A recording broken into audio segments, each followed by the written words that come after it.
I'm going to encourage you to really do your due diligence, because the person that you hire is going to have a huge impact on your life. And the longer you stay with them, the more who they are will become part of you, because we become like the people that we spend time with. And when you're in any kind of therapeutic or life coaching situation, who that person is and their belief system and the things that they say rub off on you. There's no way that they can't.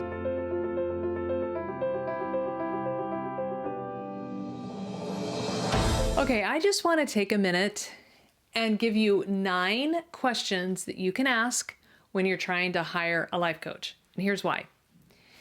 Life coaches aren't like therapists, although I will say I think you could use all these questions on therapists too, and they would be really, really helpful.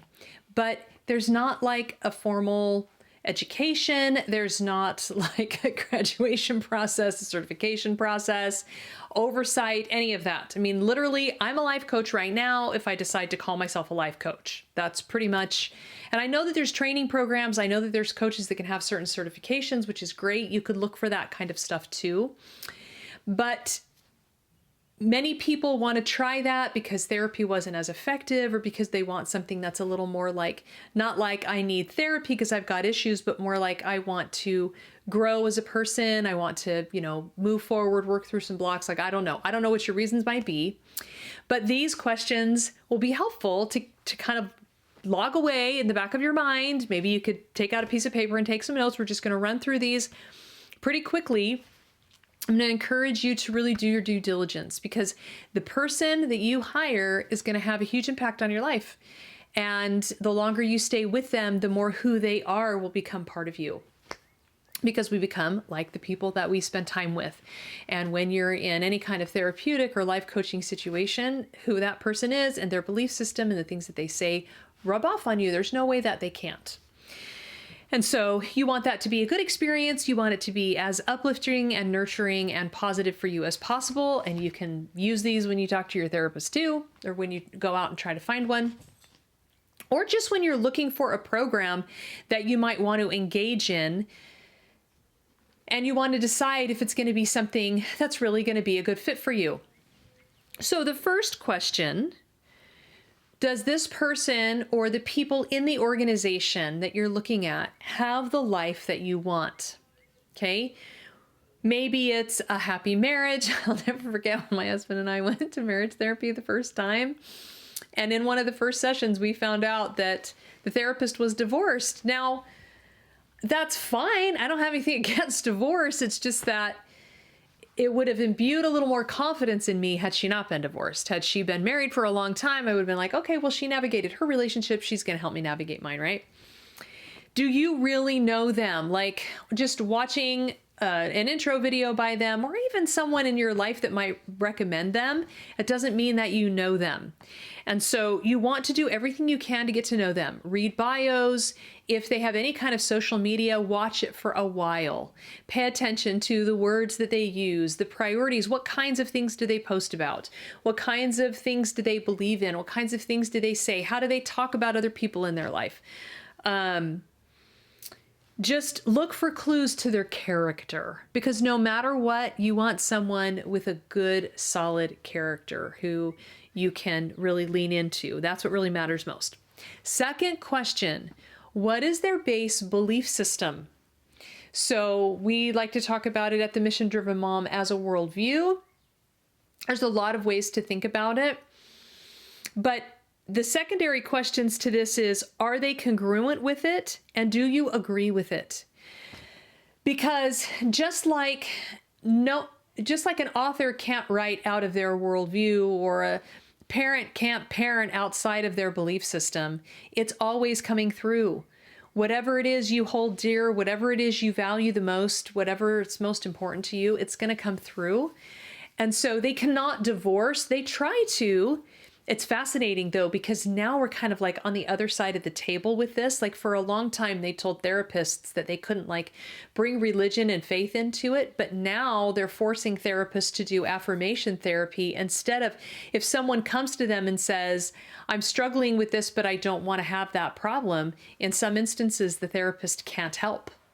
And so their hands are tied on the other side of things. And I know that some of these are also reasons why people are seeking life coaches instead, but they need to be living according to the values that they tell you that they have. And then you need to agree with those. You need to want to, that doesn't mean that you need to be exactly the same religion or things like that. I don't mean that. I just mean that whatever their base belief system is going to come through, and they're going to engage with you from that frame of reference. And you need to be very clear about it, and you need to at least have it on your mind, or ideally you align with it to a large degree. And so it's just easy for you to start working in this symbiotic relationship. Number 3, what is their training? This is especially important in the life coach world, because I know personally people who literally, like, they were in a lot of debt and they got out of debt, or like they had health issues and now they're healthy. And so literally then they're a life coach. So that's not bad. That's great. That's great that they got that area of their life in order. And I'm sure they learned some things along the way, but just because they were helped by whatever that they did, that doesn't mean that it's principle centered. It doesn't mean it has a solid foundation, and it definitely doesn't mean it works for others.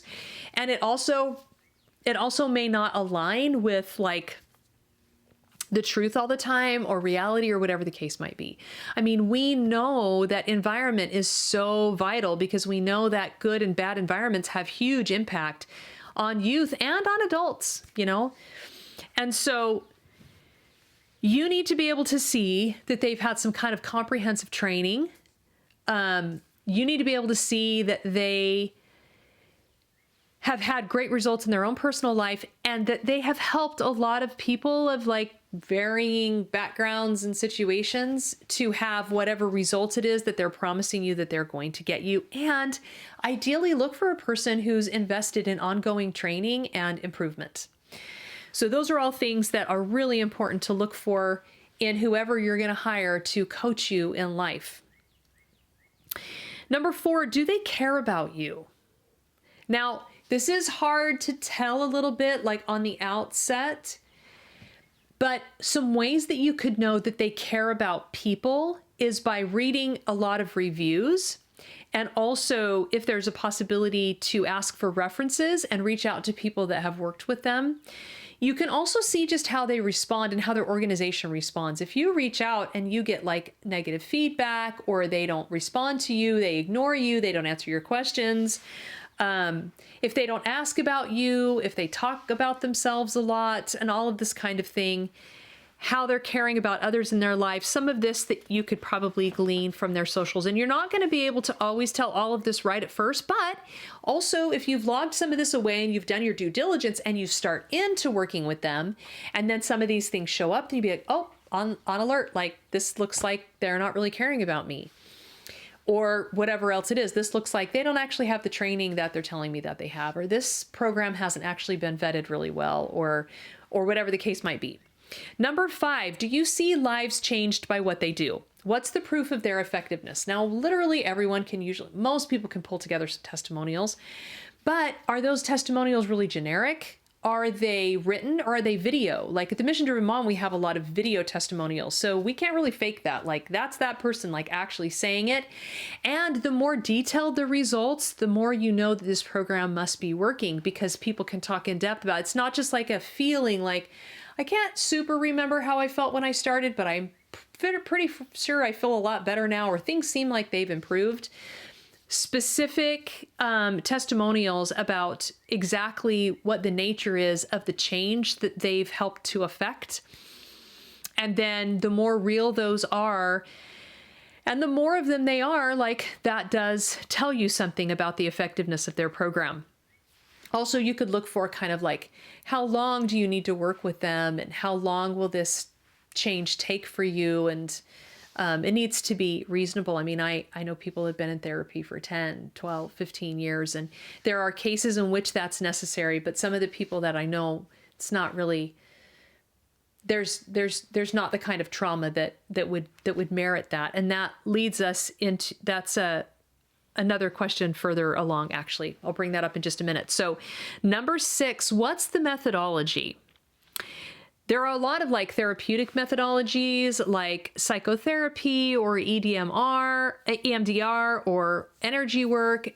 Can they explain to you kind of what their philosophy is, what their method is, what is the way in which they're helping you with this thing? So like, for example, at the Mission Driven Mom, we're helping you find and live according to true principles. That's our methodology. There's a framework of natural laws, first principles, and we are helping you find the principles that will create a solid foundation for your life and will bring about good fruits and lasting results because it's the truth and it makes you free. So what is the methodology, and can you go research about that? Can you learn about how they go about helping people and how effective it's been for other people just in general? Question number 7. What's their strategy? How do they plan to help you? Is it courses? Is it group coaching? Is it events? Is it one-on-one? How often is it going to be? And why does it need to be that often? Ask a lot of questions here about the program itself. How easy is it for you to engage in this strategy? And is there a lot of support around you, right? And so like, for example, at the Mission Driven Mom, we have an online mentored academy. So that's our strategy. The method is to help you find principles. The strategy is, or the strategy or structure is an academy where things have been vetted, where you have mentors that engage with you weekly and with the other moms and forums and videos and content and all that kind of stuff. So know the structure of what you're getting into so you're not like surprised by it and you know you're up for it. Number 8, can you test them and their program? Do they offer a free trial, a free coaching call, a free group coaching call, even if it's short, even if it's only like 15 or 20 minutes, so you can get a feel of what these things are going to be like? Can you cancel at any time? Can you make a short-term commitment and try it out? Those are all things to look for. Of course, at the Mission Driven Mom, we have a 7-day trial, and then it's just an inexpensive subscription and cancel any time. So that's a way that you can get into the program. You know how we're helping you, and if it's not working, then you can quit. So that keeps your risk low, but the chances of success high because you can try something else until you find the right fit. And then number 9, is there an end date or an exit plan? And this kind of goes back to what I was saying a minute ago about what you really need is for someone to help you with emotional, mental, and spiritual, and even physical self-reliance. You don't want a program or a person that's going to keep you chronically there. You want it building towards something. How do you finish this thing? How do you know when you're done? Are you just going to chronically be in there forever? Or do they have a way that they help you to really kind of grow out of it and to be more self-reliant? Because that's what you need. You need to be able to trust yourself to a larger degree, to have a more solid foundation in your life, to know how to make your own decisions without chronically having to come back and ask for assistance week after week after week after week. And like I said, I know people year after year after year after year after year. They're in couples, they're in group, they're in individual, and there's never an end goal. I've actually asked people like, what's the end game here? Like, when are you done? When are you self-reliant? When are you able to live life without all this chronic help, without this like kind of coaching or therapeutic crutch? And there's no end plan. So have that conversation, know what that looks like. I'll give you an example. I had a hip injury when I had my last baby. I had my daughter, one of my daughters anyway. And I had been seeking help and it had been getting worse. And so I went to the chiropractor, and I had been there a few times and I wasn't sure if it was helping. It was kind of moderately helping. And I remember coming out of like being adjusted and coming out, and the chiropractor saying, well, instead of you just coming back all the time, why don't we just get you on a monthly payment plan? We just have a lot of people that just, they just come in every week, and it's just this chronic. And I was really taken back by that. I was like, that's the plan? I just come to the chiropractor every single week for forever?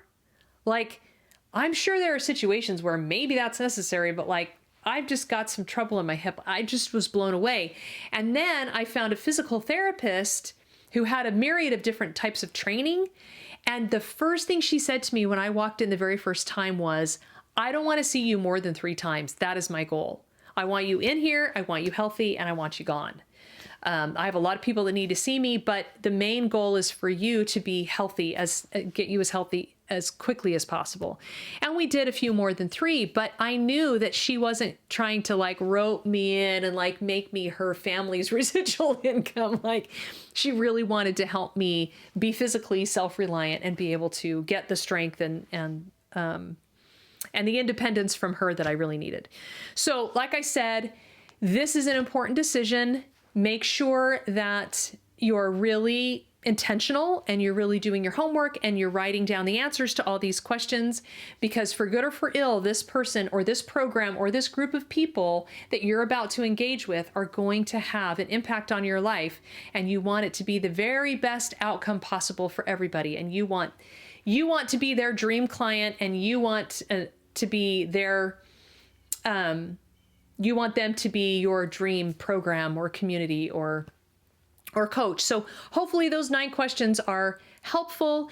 If you are interested in learning more about our methodology and our structure, you can go to themissiondrivenmom.com and learn all about how our program works and how we mentor and how we help moms.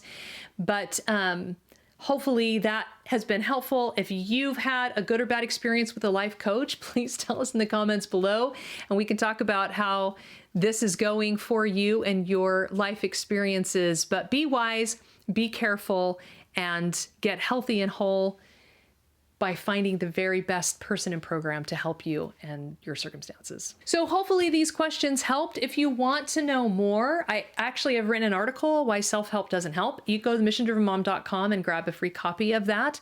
And it explains a little bit more about how to kind of navigate this self-help world that we live in. And hopefully these questions in finding a life coach will be super helpful for you, but I think that article will also be a huge help in finding ways and means and people and programs that can really help you fully meet your true potential, because you're incredible and you deserve it. So go find those resources that can be of best benefit to you so that you can be the best you.